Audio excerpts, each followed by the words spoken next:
وہ میری بہن کے اوپر سوار تھا جبکہ میری بہن کی حالت غیر تھی اور وہ چیخ کر میرے کزن کو اور کرنے کا بول رہی تھی۔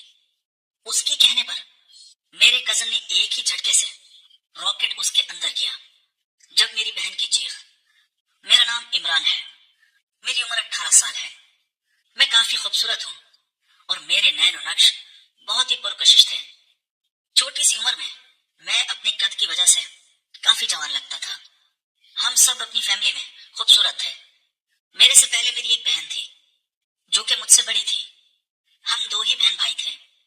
میری بہن کافی خوبصورت تھی اور بہت جوان تھے۔ ہم سب گاؤں میں رہتے تھے اور ہماری اپنی زمینیں تھی جس کی وجہ سے زمینوں پر کام کرنے جاتے تھے۔ میری بہن کو پڑھائی کرنے کا بہت شوق تھا پر ہمارے گاؤں میں کوئی اسکول نہیں تھا، اسی وجہ سے ہم لوگ بس زمین پر ہی کام کرتے تھے اور میری بہن اپنی پڑھائی نہ کر سکی۔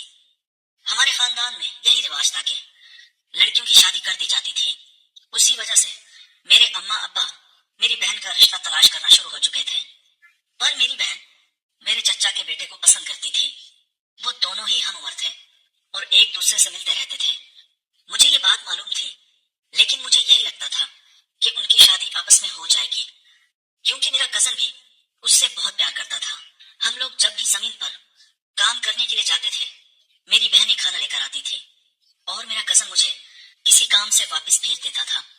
اس وقت مجھے سمجھ نہیں آتا تھا اور میں واپس آ جاتا تھا، لیکن اب آہستہ آہستہ میں جان گیا تھا کہ وہ دونوں پیچھے سے کیا کرتے تھے۔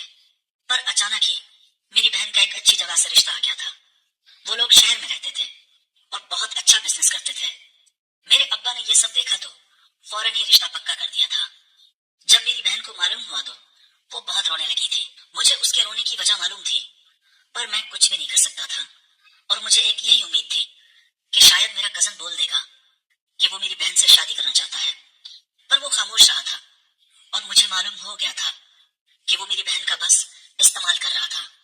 اگر وہ سچ میں میری بہن کو چاہتا تھا تو بول دیتا کہ وہ پسند کرتا ہے، لیکن میری بہن کو اس کی چالاکی کی سمجھ نہیں آتی تھی۔ اسی وجہ سے وہ روز اس کی یاد میں آنسو بہاتی تھی۔ سب لوگ یہی سمجھتے تھے کہ لڑکی شادی کے وقت کمزور پڑ جاتی ہے اور اپنے ماں باپ کو یاد کر کے روتی ہے، لیکن میں جانتا تھا میری بہن کے رونے کی اصل وجہ کیا تھی۔ خیر میری بہن کی سادگی سے شادی ہو گئی تھی اور وہ شہر چلی گئی تھی۔ شادی کے اگلے دن وہ رسم کی وجہ سے ہمارے پاس آئی تو وہ کافی اداس سی تھی۔ مجھے اس کی اداسی سے پتا چل گیا تھا کہ ضرور وہ اپنے شوہر کے ساتھ خوش نہیں ہے، لیکن اب کچھ بھی نہیں ہو سکتا تھا۔ اسے سمجھوتا کرنا تھا اور اسے اس بات کو تسلیم کر لینا تھا کہ اس کی شادی ہو چکی ہے۔ وہ واپس چلی گئی تھی۔ اس طرح شادی کو 3 سال گزر گئے تھے اور ان 3 سالوں میں وہ بہت دکھی ہوتی تھی اور اس کی کوئی اولاد بھی نہیں تھی۔ وہ اماں کے سامنے کافی روتی تھی۔ اس کے سسرال والے اس پر الزام لگا رہے تھے کہ اس کے ساتھ کوئی مسئلہ ہے، جبھی تو اولاد نہیں ہو رہی۔ میری اماں بھی اسے سمجھاتی تھی کہ سب ٹھیک ہو جائے گا، پر اس کے سسرال والوں نے اسے کچھ مہینوں کا وقت دے دیا تھا، لیکن 1 مہینہ گزر گیا تھا۔ اس وقت میں بھی کچھ نہ ہو سکا۔ مجھے کافی پریشانی رہتی تھی۔ ایک دن میری بہن کے شوہر نے اسے ہمارے گھر 1 مہینے کے لیے بھیج دیا تھا اور کچھ دیر بعد وہ واپس چلا گیا تھا۔ میری بہن کچھ دیر تک تو اداس رہی تھی، پر مجھے محسوس ہونے لگا تھا کہ 1 ہفتے کے بعد وہ کافی خوش رہنے لگی تھی اور اس کا دل لگ چکا تھا۔ مجھے بھی یہ دیکھ کر سکون ملنے لگا تھا کہ میری بہن اب خوش رہتی ہے، کیونکہ اس کی خوشی میں میری خوشی تھی۔ میرے کزن وغیرہ بھی ملنے آیا کرتے تھے۔ ایک دن میرا وہی کزن آیا ہوا تھا۔ مجھے یہ دیکھ کر کافی غصہ آیا تھا اور میں نے اپنی بہن کو منع کر دیا تھا کہ وہ اس سے نہ ملے، پر میری بہن نے مجھ سے کہہ دیا تھا کہ وہ بہت خوش ہے اور اس سے اب کوئی شکوہ نہیں ہے، اسی لیے میں پچھلی ساری باتوں کو بھول جانا چاہتی ہوں۔ میں نے اپنی بہن کی بات مان لی تھی۔ میرا وہ کزن اب آتا رہتا تھا اور میری بہن بھی خوش تھی۔ ایک دن رات کا وقت تھا۔ جب میں زمین سے واپس آیا تو اسٹور روم سے عجیب سی آواز آئی۔ میں جلدی سے پوچھا کہ اندر کون ہے، جب اچانک سے میری بہن باہر نکل آئی اور مجھ سے کہنے لگی کہ اسٹور سے وہ اپنی پرانی چیز نکال رہی تھی۔ وہ مشکل سے نکل رہی تھی، تبھی اس کی آواز آ رہی تھی۔ میں بھی اس کی اس بات کو سچ سمجھ گیا تھا اور واپس اپنے روم میں چلا گیا تھا۔ دن ایسے ہی گزرتے رہے اور میری بہن اب خوش رہتی تھی۔ وہ روز اسٹور روم میں رات کو جاتی تھی اور پوچھنے پر وہ یہی کہتی تھی کہ اسے اسٹور روم میں ایک کام ہے۔